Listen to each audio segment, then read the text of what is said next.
স্বৈরশাসক শেখ হাসিনা সরকার তার আমলে নির্দিষ্ট ব্যক্তিকে চরম নির্যাতন এবং জুলুম করেছিল তাদের উপর, যার অধিকাংশকেই নির্যাতন করা হয়েছিল আয়নাঘরের মধ্যে রেখে।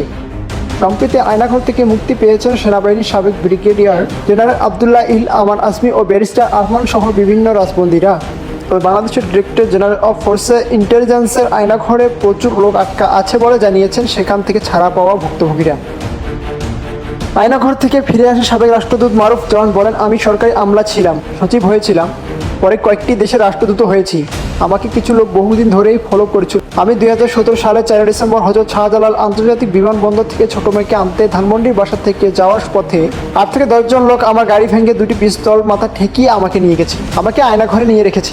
আমি যেহেতু সেনাবাহিনীর অফিসার ছিলাম, এই ঢাকা সেনানিবাসেই আমি ছিলাম, তাই আমি বুঝতে পারছিলাম আমায় কোথায় রাখা হয়েছে। সেখানে প্রচুর নির্যাতন করা হতো লোকজনকে। গুটি কয়েক পলিটিক্যাল অফিসার যারা সেনাবাহিনীর মান ইজ্জত ডুবিয়েছিল এই ডিজিএফআই থেকে কত যে লোক মেরেছে তারা সেটা আল্লাহই জানে।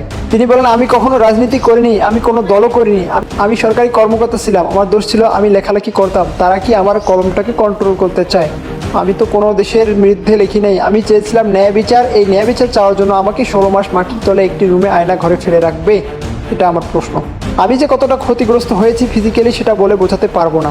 আয়নাঘর থেকে ফিরে আসা নাম প্রকাশ্যে অনিচ্ছুক একজন ভুক্তভোগী বলেন, আমাকে গুম করে রাখা হয়, সেটাকে জয়েন্ট ইন্টারগেশন সেল বলে। সেটাকে ডেভেলপ করে আয়নাঘর বানানো হয়। প্রচুর লোক সেখানে আটকানো আছেন। তারা মানবেতর জীবনযাপন করছেন। সেখানে নির্যাতন চলছে দীর্ঘদিন। তারা রাতে ঘুমাতে পারেন না। এটা একটা স্বাধীন দেশ হতে পারে না। আমরা কারো পরাধীন না। কাউকে এভাবে উঠিয়ে নিয়ে রাখা যায় না।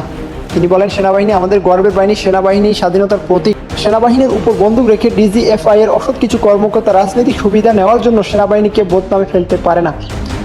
এদেরকে চিহ্নিত করতে হবে এবং বিচারের আওতায় আনতে হবে। এছাড়া আয়নাঘরে যারা বন্দী আছেন তাদেরকে মুক্তি দিতে হবে। আমরা চাই শান্তি ও শৃঙ্খলা। মুক্তিপ্রাপ্তদের দাবি সবারই মুক্তি চাই এবং যারা এটা করছে তাদের বিচার চাই। এরা সেনাবাহিনীকে কলঙ্ক ও জাতির কলঙ্ক। তাদের যেন কোনোদিন ছাড়া না হয়। যারা ভেতরে আটকা আছে তাদের মুক্তি চায়। জনগণ তাদের মুক্তি চায়।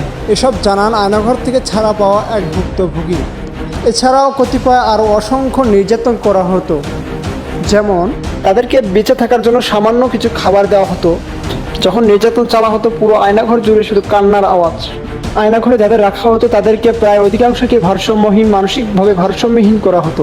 এবং যারা আয়নাঘরে মারা যেত তাদেরকে একদিকে সরিয়ে রাখা হতো এবং টয়লেটে গেলেও তাদেরকে চোখ বেঁধে নিয়ে যাওয়া হতো।